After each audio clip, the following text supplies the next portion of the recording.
But Coca-Cola never brings its inventor his fortune or his cure. At 57, still hooked on morphine, an ailing Pemberton sells off the pieces of his company. He dies penniless, never knowing his formula will make countless others rich.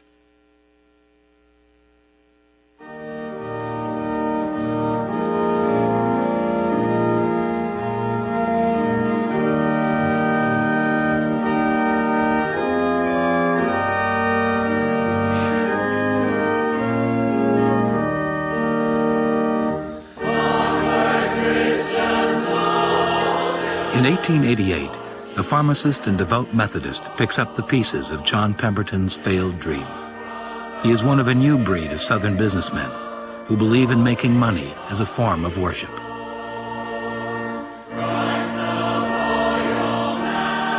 This is a portrait of my great-great-grandfather, Asa Griggs Candler, who was the founder of the Coca-Cola Company and is quite often referred to in Atlanta as the Coca-Cola King.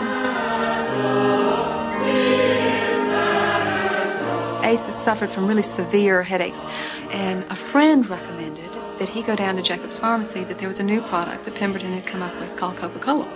And it was a headache and hangover remedy. So Asa traipsed down there to try it, and he was immediately relieved. He decided right then and there he had to buy the formula. Candler is a devoted family man, a Sunday school teacher, and a committed capitalist. He modifies the flavorings of Pemberton's formula and codenames them 7X. Obsessed with secrecy, Candler removes the labels from the ingredients, never writes down the formula, and does his own mixing behind the locked gates of his Atlanta mansion. He treated it like the Holy of Holies. It was a very secretive procedure. Only certain people were allowed to be there, and you had to be able to smell the ingredients and know that they were right and be able to taste it. He had to be able to roll that syrup over his tongue and know that the mixture was correct.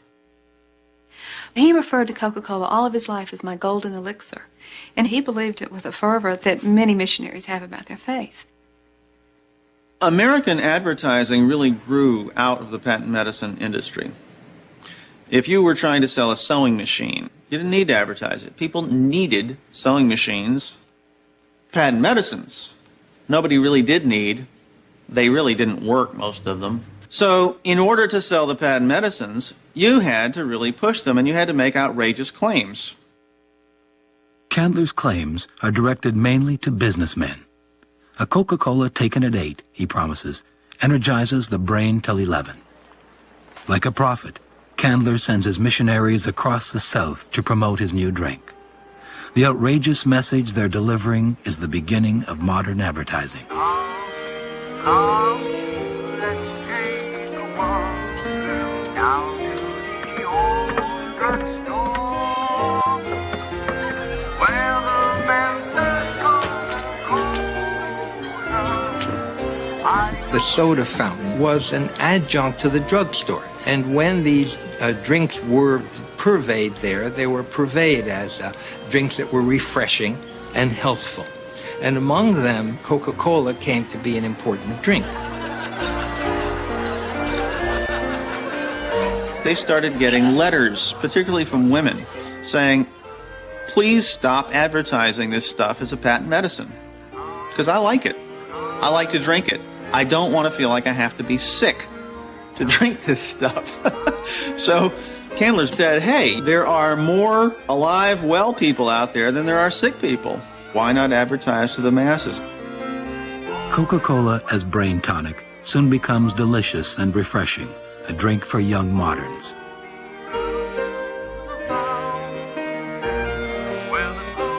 Next, Candler turns his attention to women, who are an increasingly important market. But the seductive and wholesome Coca-Cola girl is also meant to attract thirsty men.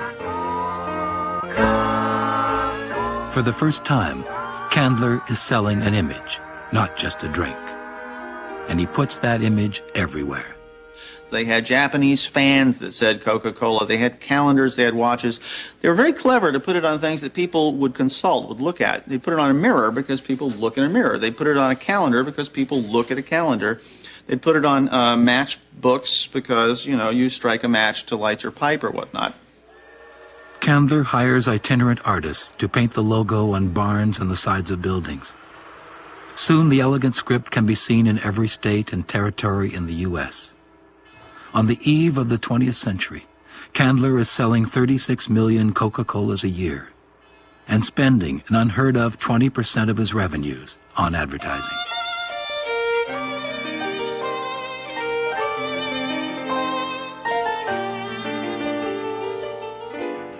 By 1904, Coca-Cola is so successful that Candler commissions a skyscraper in his own name. The first building in Atlanta to tower over the church steeples. In the cornerstone, he places a copper box containing his picture and a bottle of Coca-Cola.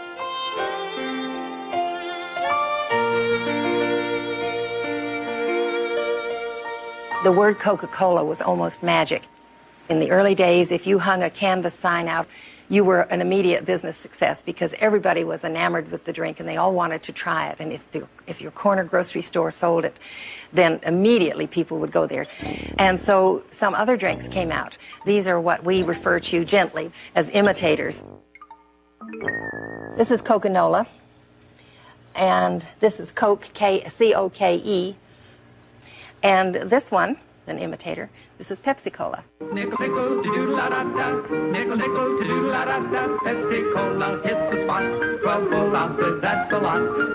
Pepsi was begun in New Bern, North Carolina by a young pharmacist named Caleb Bradham. He used to always experiment with these different tonics and formulas and came across one drink that became very popular to the locals, and it was nicknamed by the locals Brad's drink. Like Coca-Cola, Brad's drink starts as a Southern tonic. Its active ingredient, pepsin, is used to treat indigestion. And like Coke, it works, sort of. Eventually, the word had spread out what a good drink it was, and Bradham figured he'd better come up with something that was a lot more marketable, so he came up with the name Pepsi-Cola. There were all sorts of people who had probably very fine drinks, but they put them in a bottle that used either the word Coca or Coke or Cola. And the Coca-Cola company, of course, had had their trademark for a long, long time, and they said, hey, wait a minute, it's not fair to trade on our name. Soon, there are scores of imitators. The upstart Pepsi is selling over 500,000 gallons of syrup a year. So Candler looks for something new. What he comes up with is a bottle called the Hobbleskirt. Its inspiration is clear to everyone. They wanted a very easily identifiable bottle, something that anyone would know was a Coca-Cola. And so one of the criteria was a bottle you could hold in your hand in the dark and know that it was a Coca-Cola. 2 bottles of Coca-Cola. Yeah? Make sure it's Coca-Cola. All them bottles look pretty much alike. Not now, they don't. Is that Coca-Cola? Yes, sir. And that's the brand new bottle for Coca-Cola. The Hobbleskirt bottle. They patterned it after the Hobbleskirt Betty wears. Pretty nifty, huh? I'll take the Hobbleskirt. I'll take Betty. It will be touched by men and women the world over. Generations will embrace it. Artists will be inspired by it. In darkness, it will feel like a moment of pleasure is within reach. And in light, it will be seen as the shape of refreshment.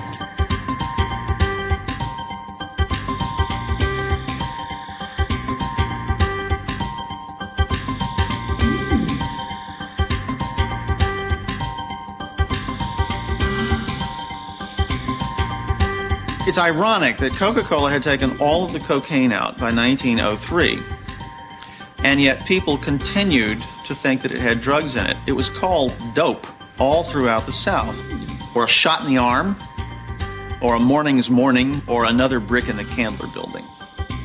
They still use the coca leaf to this day in their drink, but they decocainize it first, so there's absolutely no cocaine in Coca-Cola anymore. In a way, the idea that Coke had this mysterious, sinful quality to it helped. It wasn't just a soft drink. It had a little touch of sin. Oh, mother, you I'm getting awfully wild. I am drinking Coca-Cola now. If it did give it an allure, I will say this. I have a cousin on the other side of my family, not connected with Coca-Cola, who went to school, and the head woman in their dorm would tell them, now girls, nice girls, never, ever take 2 aspirins and a Coca-Cola. It makes you do wild things. It makes you do things you will regret. As soon as we were out for our afternoon of freedom, we would head to the nearest drugstore, buy a bottle of aspirins, and we would sit there at the counter and drink Coke and take aspirins and see what it made us do. Each girl began to shimmy and shake. Then where she hollered out, goodness sake, oh mother, if you could just see, this is the life, dear, for me.